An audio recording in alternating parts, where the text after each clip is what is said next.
అపొస్తలుడైన పౌలు తన ఆధ్యాత్మిక కుమారునికి రాసిన రెండో ఉత్తరమిది. రెండో పత్రిక. క్రీస్తు శకం 58లో పౌలు యెరూషలేములో ఖైదీ. 61 సంవత్సరంలో పౌలు రోముకు వచ్చాడు.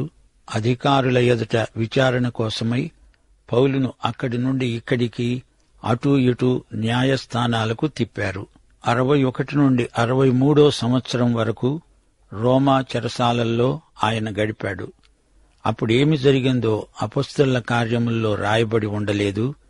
క్రీస్తు శకం 64 నుండి 67 వరకు పౌలుకు చెరసాల నుండి విడుదల లభించింది. ఈ కాలంలో పౌలు ఎన్నో స్థలాలకు ప్రయాణాలు చేశాడు. అప్పుడే పౌలు తీతుకు మాసిదోనియా నుండి పత్రిక రాశాడు. క్రీస్తు శకం 67లో పౌలు తిరిగి చెరసాల నిర్బంధంలో ఉండాల్సి వచ్చింది. 68వ సంవత్సరం పౌలుకు శిరచ్ఛేదం జరిగింది. అతడు హతసాక్షి అయ్యాడు. అంతకు ముందే పౌలు 2 తిమోతి పత్రిక రాశాడు. 2 తిమోతి 2వ అధ్యాయం 15వ వచనంలో ఈ పత్రిక ముఖ్యాంశం స్పష్టం చేయబడింది. దేవుని ఎడల యోగ్యునిగాను, సిగ్గుపడనక్కరలేని పనివానిగాను, సత్యవాక్యమును సరిగా ఉపదేశించేవాడుగాను నిన్ను నీవే దేవునికి కనపరుచుకోవడానికి జాగ్రత్తపడు. 4వ అధ్యాయం 2వ వచనం, వాక్యాన్ని ప్రకటించు, సమయమందు అసమయమందు ప్రయాసపడు, సంపూర్ణమైన దీర్ఘశాంతముతో ఉపదేశిస్తూ ఖండించు, గద్దించు, బుద్ధి చెప్పు. ఈ ఉత్తరమంతా వ్యక్తిగతమే. ప్రభుభక్తి, విశ్వసనీయత అనే అంశం నొక్కి వక్కాణించబడింది. 1వ అధ్యాయంలో శ్రమలయందు విశ్వసనీయత, 2వ అధ్యాయం సేవలో విశ్వసనీయత, 3వ అధ్యాయం నుండి 4వ అధ్యాయం 5వ వచనం వరకు తప్పుడు బోధలను ఎదుర్కొనడంలో విశ్వసనీయత, శ్రమలలో దేవుడు తన సేవకుల పట్ల ఎంతో విశ్వసనీయుడు, 4వ అధ్యాయం 6వ వచనం నుండి 22వ వచనం వరకు. మరో మాట, ఈ పత్రిక అంతటికీ పౌలు యొక్క హంసగీతిక అని శీర్షిక పెట్టవచ్చు. పౌలు ఇహలోక జీవితంలో అవి చివరి రోజులు. పౌలు రాసిన ఇతర పత్రికలలో లేని ఈ విషాద భావరేఖ ఈ పత్రికలో కనిపిస్తోంది. అయినా పౌలు గెలిచాడు, సగర్వంగా చెప్పుకున్నాడు. 2 తిమోతి 4వ అధ్యాయం 6 నుండి 8వ వచనం వరకు, నేనిప్పుడే పానార్పణముగా పోయబడుతున్నాను. నేను వెడలిపోయే కాలము సమీపమై ఉన్నది. మంచి పోరాటము పోరాడాను, నా పరుగు కడముట్టించాను, విశ్వాసాన్ని కాపాడుకున్నాను. ఇక మీదట నా కొరకు నీతి కిరీటము ఉంచబడి ఉంది. ఆ దినమందు నీతిగల న్యాయాధిపతి అయిన ప్రభువు అది నాకు మాత్రమే కాదు, తన ప్రత్యక్షతను అపేక్షించే వారికందరికీ అనుగ్రహిస్తాడు. ఇది పౌలు రాసిన పత్రికలలో చిట్టచివరిది. అందుకే తిమోతికి ఎన్నెన్నో వ్యక్తిగత ఉపదేశాలు చేశాడు. ఈ పత్రికలో 4 అధ్యాయాలున్నాయి. అంతేకాదు, ఇందులో 25 వ్యక్తులు పేర్కొనబడ్డారు. దూరాన కనిపిస్తోంది, చీకటి కమ్ముకుంటోంది. తప్పుడు బోధలు అంధకారమై మనుషుల మనస్సులను అస్తవ్యస్తం చేస్తాయి. ఈ రోజున తప్పుడు సిద్ధాంతాల జోరు ఎక్కువైంది. సంఘం తికమక పడుతోంది. ప్రాతిపదిక విశ్వాస సూత్రాలు తారుమారైపోతున్నాయి. ఇది అజ్ఞానమందామా అంటే కాదు. ఇది కేవలం సత్యదూరమైన సిద్ధాంత క్రమం కాదు, సిద్ధాంత అక్రమం. వారిది కార్యక్రమం కాదు, అక్రమ కార్యం.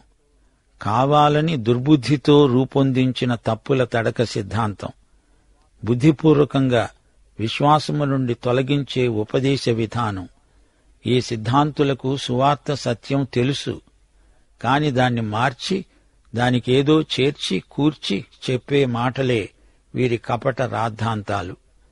సువార్త ప్రకటన వల్ల కలిగే సత్ఫలితాలెలా ఉంటాయో పౌలు వివరంగా ఈ పత్రికలో తెలియచేశాడు.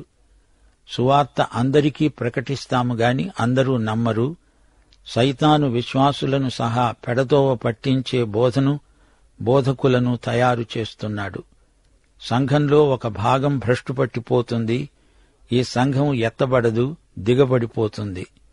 లూకాసు వార్త 18వ అధ్యాయం 8వ వచనం, మనుష్య కుమారుడు వచ్చునప్పుడు ఆయన భూమి మీద విశ్వాసము కనుగొంటాడా?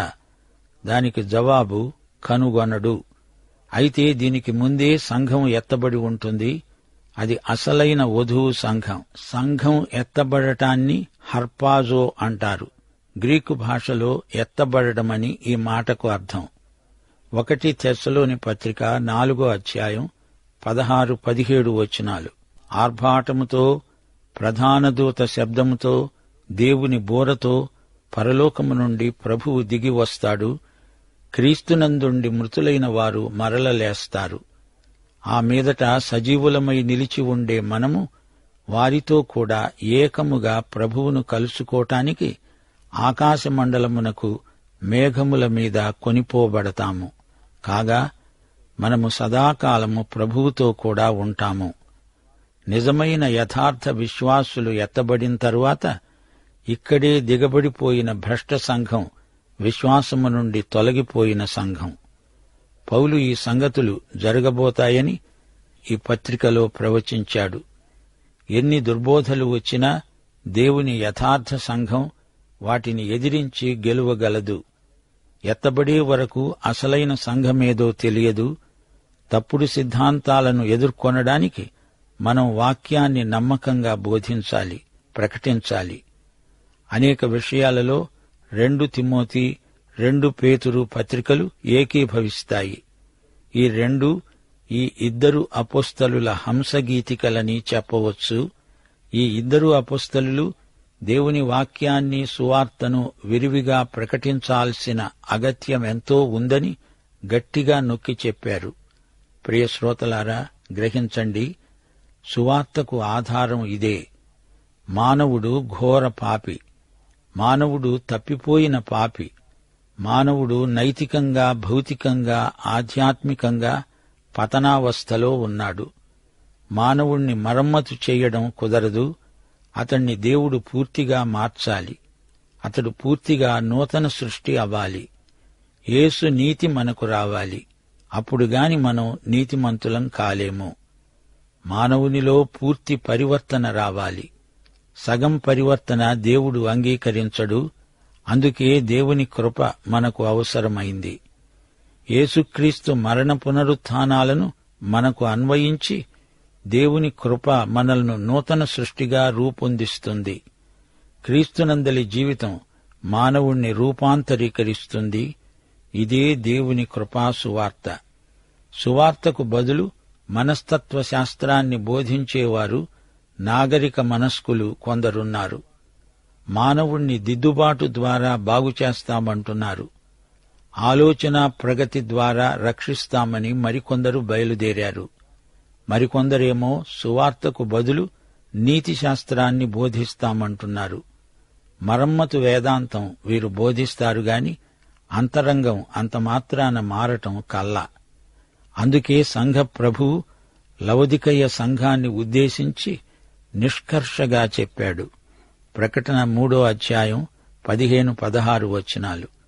నీ క్రియలను నేనెరుగుదును. నీవు చల్లగానైనను వెచ్చగానైనను లేవు. నీవు చల్లగానైనను వెచ్చగానైనను ఉంటే మేలు. నీవు వెచ్చగానైనను చల్లగానైనను ఉండక నులివెచ్చనగా ఉన్నావు గనుక నేను నిన్ను నా నోటి నుండి ఉమ్మివేయనుద్దేశిస్తున్నాను. ఇది వింటే ఎవరికైనా కడుపులో కలచివేసినట్లనిపిస్తుంది గదూ. యేసు ప్రభువు కడుపులో ఇమడని ప్రజల గతి ఇంతే. మరికొందరు సాంఘిక సువార్త ప్రకటిస్తామని వస్తున్నారు. జాతుల మధ్య సయోధ్య అంటారు, సాత్విక నిరోధమంటారు, సాంఘిక న్యాయమంటూ క్రైస్తవ స్వామ్యవాదాన్ని ప్రబోధిస్తారు. ఇదేదీ సువార్త కాదు, కాజాలదు. సువార్త వల్ల పాపులు రక్షించబడతారు. రక్షించబడిన వారు దేవుని కుటుంబంలో సోదరీ సోదరులవుతారు. ప్రజలకు సార్వత్రిక సహోదరత్వం ప్రకటించినంత మాత్రాన వారిలో పరివర్తన వస్తుందనుకోవడం కేవలం భ్రమ. దేవుని కృపాసువార్త మాత్రమే విశ్వాసం చేత కృప ద్వారా మానవుణ్ణి రక్షించగలదు. మానవులను నూతన సృష్టిగా రూపొందించగలదు. ఈ సువార్తకు జాతి, మత, కుల, రంగు భేదమేమీ లేదు. రక్షణకు ప్రతి మనిషి సరైన అభ్యర్థే. మానవ సమస్యలకు పరిష్కారం దేవుని కృప. దేవుడు శూన్యంలో నుండి సృజించగలడు. మానవుడు ముందు రిక్తుడైతేనే కాని అతనిలో దేవుని కృపాశక్తి కనపడదు. మానవతను మార్చగలవాడు, రక్షించగలవాడు యేసుక్రీస్తు ఒక్కడే. 2 తిమోతి పత్రిక ఇదే సత్యాన్ని బోధిస్తుంది. అందుకే ఈ పత్రిక మనం వినబోతున్నాము. క్రీస్తు యేసునందున్న జీవమును గూర్చిన వాగ్దానమును బట్టి దేవుని చిత్తము వలన క్రీస్తు యేసు అపోస్తలుడైన పౌలు ప్రియకుమారుడైన తిమోతికి శుభమని చెప్పి వ్రాయునది. తండ్రి అయిన దేవుని నుండి, మన ప్రభువైన క్రీస్తు యేసు నుండి కృపా, కనికరము, సమాధానము కలుగునుగాక. ఇది వాగ్దత్త జీవం. క్రీస్తు యేసునందు మనకు నిత్య జీవం వాగ్దానం చేయబడింది. ఈ వాగ్దానాన్ని ప్రకటించడానికే పౌలు పిలువబడ్డాడు. తిమోతి పౌలుకు ఆధ్యాత్మికంగా నిజమైన కుమారుడు, ప్రియకుమారుడు. పౌలు త్వరలోనే ఇహలోక యాత్ర ముగించుకొని పరలోకానికి వెళ్లబోతున్నాడు. ఇక తిమోతి పూర్తిగా సేవా బాధ్యతలను స్వీకరించాలి. కృపా, కనికరం, సమాధానం తండ్రి కుమారులైన దేవుని నుండి, యేసుక్రీస్తు నుండి మాత్రమే మనకు ప్రాప్తిస్తాయి. శ్రోతలు వింటున్నారా? దేవుని యొక్క, యేసుక్రీస్తు యొక్క ఆజ్ఞ ప్రకారం తాను అపుస్తలుడైనట్లు 1 తిమోతి పత్రికలో పౌలు చెప్పుకున్నాడు. కాని ఈ 2వ పత్రికలో దేవుని చిత్తము వలన క్రీస్తు యేసునందలి జీవ వాగ్దానమును బట్టి తాను అపుస్తలుడైనట్లు చెబుతున్నాడు. దేవుని ఆజ్ఞలు దేవుని చిత్తాన్ని బయలుపరుస్తాయి. అయినా ఆజ్ఞల వల్ల దేవుని చిత్తమంతా బయలుపరచబడదు. దేవుని చిత్తము వల్ల, క్రీస్తు యేసునందలి జీవ వాగ్దానము వల్ల పౌలు అపోస్తలుడయ్యాడు. వాగ్దానాన్ని మనం ఎలా అంగీకరిస్తాము? విశ్వాసము ద్వారా దేవుని వాగ్దానమును మనం స్వతంత్రించుకుంటాము. ఇదే మనం నిత్యజీవం పొందే విధానం.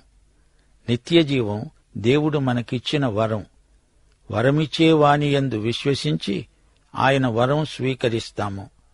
నిత్యజీవం మనకు రావాలంటే దాన్ని మనకిచ్చిన యేసుక్రీస్తును మొదట అంగీకరించాలి. ఆయనను రక్షకుడని అంగీకరించినప్పుడు నీవు రక్షించబడతావు. ఆయన నీ పాప శిక్షను తానే భరించాడు. నీ విశ్వాసానికి ఫలితంగా ఆయన నీకు పరలోకాన్ని ఇస్తాడు. ఆయనను అంగీకరించిన వారు ఆయనను మహిమపరచిన వారవుతున్నారు. క్రీస్తు యేసునందే జీవ వాగ్దానం. పౌలుకు తిమోతి ప్రియకుమారుడు. తిమోతి విషయంలో పౌలుకు ఎంతో ఆనందం. పౌలు తన ఉత్తరాలలో కృపా, సమాధానం అంటూ ప్రారంభ ఆశీర్వచనం పలకటం పరిపాటి. కాని ఇక్కడ కనికరం అనే మాట అదనంగా ప్రయోగించడం ఒక విశేషం. మనకు తగింది దేవుని శిక్ష, తీర్పు. కాని దేవుడు మనల్ని కనికరించి అలా చేయలేదు. పౌలు దేవుని కనికరాన్ని బాగా అనుభవించాడు. అలాగే మనం కూడా. దేవుని కనికరం ఎంతో గొప్పది. తండ్రి అయిన దేవుడు, ప్రభువైన క్రీస్తు యేసు. యేసుక్రీస్తు ప్రభుత్వాన్ని గుర్తించండి. ఆయన ప్రభువని నోటితో ఒప్పుకుంటేనే రక్షణ. 3వ వచనం, నా ప్రార్థనలయందు ఎడతెగక నిన్ను జ్ఞాపకం చేసుకుంటూ నీ కన్నీళ్లను తలంచుకొని నాకు సంపూర్ణానందం కలగడానికి నిన్ను చూడాలని రేయింబగలు అపేక్షిస్తున్నాను. పౌలు తిమోతి కోసం ఎడతెగక ప్రార్థించాడు. పౌలు దగ్గర ఒక ప్రార్థన జాబితా ఉంది. ఎందరికోసమో ఆయన ప్రతిరోజు 2 పూటలు ప్రార్థించాడు. మరి ప్రియశ్రోతలు, మీరు ఎందరు దైవ సేవకుల కోసం ప్రార్థన చేస్తున్నారు చెప్పండి. మన ప్రార్థనలు దైవ సేవకులను ఎంతో బలపరుస్తాయి అని మరచిపోవద్దు. నీ అందున్న నిష్కపటమైన విశ్వాసమును జ్ఞాపకం చేసుకుని, నా పితురాచార ప్రకారము నిర్మలమైన మనస్సాక్షితో నేను సేవిస్తున్న దేవుని ఎడల కృతజ్ఞుడనై ఉన్నాను. అట్టి విశ్వాసము మొదట నీ అవ్వయైన లోయిలోనూ నీ తల్లి అయిన యునీకేలోనూ వసించింది. అది నీయందు సహా వసిస్తున్నదని నేను రూఢిగా నమ్ముతున్నాను. శ్రోతలు వింటున్నారా? పౌలు తిమోతిని ఎంతో ప్రేమించాడు. అలాగే తిమోతి కూడా పౌలును చాలా ప్రేమించాడు. ఒకసారి పౌలు చెరసాల నిర్బంధంలో ఉన్నాడు. ఆ తరువాత మరోసారి అతణ్ణి చెరసాలలో వేశారు. త్వరలో పౌలు హతసాక్షి కాబోతున్నాడు. తిమోతి పౌలు కోసం కన్నీటి ప్రార్థన చేశాడు. నిన్ను చూడాలని ఉంది తిమోతి, నిన్ను చూస్తేనే కాని నాకు సంతోషముండదు. నీవు నా కోసం ఎంత కన్నీరు కార్చావో నాకు తెలుసు అంటున్నాడు పౌలు. పౌలు యూదమతంలో నుంచి వచ్చాడు. కాని తిమోతి ఒక క్రైస్తవ గృహంలో పెంచబడ్డాడు. తిమోతి అవ్వ, అతని తల్లి ఇద్దరూ క్రైస్తవ విశ్వాసులే. తిమోతి ఇంత బలమైన విశ్వాసి అయ్యాడంటే లోయి, యునీకే అనే ఈ ఇద్దరి పెంపకం ఎంత మంచిదో గుర్తించగలం. యువదశలోనే తిమోతి యేసుక్రీస్తును అంగీకరించాడు, విశ్వసించాడు. తిమోతి తండ్రి గ్రీకువాడు. అతడు విశ్వాసి అవునో కాదో మనకు తెలియదు. ఏ సంగతి పౌలు చెప్పలేదు. 6వ వచనం, ఆ హేతువు చేత నా హస్త నిక్షేపణము వలన నీకు కలిగిన దేవుని కృపావరము ప్రజ్వలింపచెయ్యాలని నీకు జ్ఞాపకము చేస్తున్నాను. పౌలు తిమోతిపై హస్తనిక్షేపణం చేసినప్పుడు అతనితో సేవలో భాగం పంచుకుంటున్నాడని అర్థం. దేవుని వాక్యం బోధించే వరాన్ని తిమోతితో పంచుకుంటున్నాడు పౌలు. పౌలు తన దుప్పటిని తిమోతి మీద వేస్తున్నాడు. తిమోతి పౌలుకు ఎంతో సన్నిహితుడు. రోములో పౌలు చెరసాలలో ఉండగా తాను తిమోతిని గురించి ఏమన్నాడు? ఫిలిప్పీ పత్రిక 2వ అధ్యాయం 20వ వచనం, మీ క్షేమ విషయమై నిజముగా చింతించేవాడు అతని వంటివాడెవడూ నా వద్ద లేడు. అందరూ తమ సొంత కార్యాలే చూచుకుంటున్నారు గాని యేసుక్రీస్తు కార్యములను చూడరు. అతని యోగ్యత మీరెరుగుదురు. తండ్రికి కుమారుడు ఎలా సేవ చేస్తాడో అలాగే అతడు నాతో కూడా సువార్త వ్యాపకము నిమిత్తము సేవ చేశాడు. అవును, పౌలు ప్రారంభించిన సేవను తిమోతి కొనసాగిస్తాడు. పౌలు, తిమోతి జతపనివారు. వీరిద్దరూ ప్రభు యొక్క జతపనివారు. ఈ సందర్భంలో పౌలు తిమోతిని హెచ్చరిస్తూ అంటున్నాడు, నీకు కలిగిన కృపావరమును ప్రజ్వలింపచేసుకో. తిమోతికి వరమున్నది, అది ప్రజ్వలించబడాలి. ఎఫెసులో తిమోతి సంఘనాయకుడు. రోమక సామ్రాజ్యంలో ఎఫెసు పట్టణం డయానాదేవికి అంకితం చేయబడింది. అది పాపాలకు కూడలి స్థలమైంది. పౌలు 3 సంవత్సరాలు ఎఫెసులో ఉండి సేవ చేశాడు. ఆ పట్టణంలో యువకులకు ఎన్నో దురాకర్షణలు ఉన్నాయి. ఈ సంగతి పౌలుకు బాగా తెలుసు. పౌలు తిమోతిని గురించి ఎంతగానో శ్రద్ధ వహించాడు. అతడు దేవుని సంపూర్ణ చిత్తాన్ని బోధించాలి. అతనిలో ఎట్టి నిరుత్సాహము ఉండకూడదు. తన ప్రియకుమారుడైన తిమోతి తనకు ఎట్టి ఆశాభంగము కలుగనీయడు. 7వ వచనం, తిమోతి విను, దేవుడు మనకు శక్తి, ప్రేమ, ఇంద్రియ నిగ్రహము గల ఆత్మనే ఇచ్చాడు గాని పిరికితనము గల ఆత్మను ఇవ్వలేదే. తిమోతి భయపడాల్సిన పనేమీ లేదు. పిరికితనానికి అతనిలో తావులేదు. అతనిలో భయమేదైనా ఉంటే దాన్ని పోరాడి తరిమెయ్యాలి. సహజంగా ఎవరికైనా భయం వేస్తుంది. సింహాన్ని చూస్తే భయమనిపించదా? అది మీదికి వచ్చి పడుతుంటే భయంతో పారిపోతాము గదా. కొందరికి విమానం ఎక్కాలంటే భయం. అయితే దేవుని ఆత్మ ధైర్యాత్మ, సాహసాత్మ, పిరికి ఆత్మ కాదు. దేవుని ఆత్మ గలవారు ధైర్యశాలులే. దేవుని ఆత్మ శక్తి, ప్రేమ, ఇంద్రియ నిగ్రహము ఇచ్చే ఆత్మ, పరిశుద్ధాత్మ. ఇంద్రియ నిగ్రహం అంటే క్రమశిక్షణ. ఆత్మచేత నింపబడిన వ్యక్తి ఓటమి నెరుగడు, అతడు విజేత. మనము క్షణికోద్రేకాలకు బానిసలము కాము. ఉద్రేకాలు మన అదుపులో ఉండాలి. దేవుని ఆత్మ మనకు ఆరోగ్యవంతమైన క్రమశిక్షణ గరుపుతాడు. భయాన్ని, పిరికితనాన్ని జయించాలి. నీ ఉద్రేకాలు శృతిమించకూడదు. అవి నీ పిలుపునకు, సేవకు ఆటంకాలు కాకూడదు. భయం మంచిదే, కాని అది మించితే పిరికితనమవుతుంది. నీ మనోవికారాలు, నీ భావజీవితం అంతా చక్కగా క్రమశిక్షితమై సేవకు దోహదపడాలి.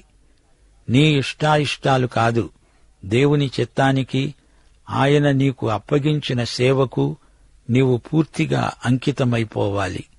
8వ వచనం, తిమోతి, నీవు మన ప్రభువు విషయమైన సాక్ష్యమును గూర్చైనా ఆయన ఖైదీనైన నన్ను గూర్చి అయినా సిగ్గుపడక దేవుని శక్తిని బట్టి సువార్త నిమిత్తమైన శ్రమానుభవములో పాలివాడవై ఉండు. శ్రోతలు గమనించండి, ఈ అధ్యాయమంతా సేవలో కలిగే శ్రమలను గురించే ఎక్కువగా చెప్పబడింది. కొందరనుకుంటున్నారు క్రైస్తవ జీవితం ఎంతో హాయి, అదొక పూలపాన్పు అని. ఇది పొరపాటు. దేవుడు కష్టాలన్నీ తొలగిస్తాడు, కడుపులోని చల్ల కదలకుండా కాపాడతాడు అనే అభిప్రాయం సరైంది కాదు. యోహాను సువార్త 16వ అధ్యాయం 33వ వచనంలో ప్రభువు ఏమన్నాడు? లోకములో మీకు శ్రమ కలుగుతుంది, అయినా ధైర్యం తెచ్చుకోండి, నేను లోకాన్ని జయించి ఉన్నాను. మహాశ్రమల కాలాన్ని విశ్వాసులు చూడరు, కాని విశ్వాసి శ్రమలు అనుభవించక తప్పదు. ఇది మనకు పరాయి లోకం, అందుకే మనల్ని చూచి కుక్కలు మొరుగుతాయి. యోహాను సువార్త 15వ అధ్యాయం 18వ వచనం, లోకము మిమ్మును ద్వేషించిన ఎడల మీకంటే ముందుగా నన్ను ద్వేషించిందని మీరెరుగుదురు అన్నాడు ప్రభువు. లోకము నిన్ను ప్రేమిస్తున్నదంటే అది నీలోని లోపమే అని గ్రహించు.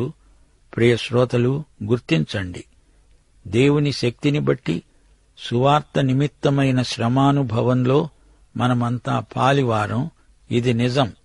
9వ వచనం, మన క్రియలను బట్టి కాక తన స్వకీయ సంకల్పమును బట్టి అనాది కాలముననే క్రీస్తు యేసునందు మనకు అనుగ్రహించబడినది, క్రీస్తు యేసు అనే మన రక్షకుని ప్రత్యక్షత వలన బయలుపరచబడినది అయిన తన కృపను బట్టి మనలను రక్షించి పరిశుద్ధమైన పిలుపుతో ఆయన మనలను పిలిచాడు.